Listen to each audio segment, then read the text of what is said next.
لکوا اور فالج، یہ ایسے امراض ہیں جو کہ انسان پہ جب یہ بیماری آتی ہے تو اس کے اپنے اوپر اختیار ختم ہو جاتا ہے۔ اس کے لیے بہت مفید مالش اور ایکسرسائز اور میڈیسن کے علاوہ جو میں ریمیڈی آپ کو بتا رہی ہوں وہ بہت جلد ہیل ہونے میں آپ کی مدد کرے گی۔ وہ کیا ہے؟ وہ آپ نے جس سائڈ پہ لکوا ہوا ہے یا جس سائڈ پہ فالج ہوا ہے اس کے دوسرے ناک کے نتھنے میں آپ نے صبح و شام 1 قطرہ کلونجی کے تیل کے ساتھ 2 قطرے جو ہیں اس میں آپ نے شہد ڈالنا ہے، وہ آپ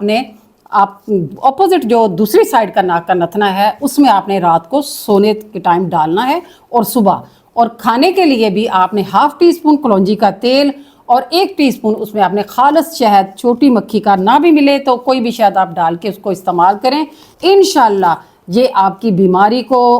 آپ کو تندرست ہونے میں بہت مدد کرے گا۔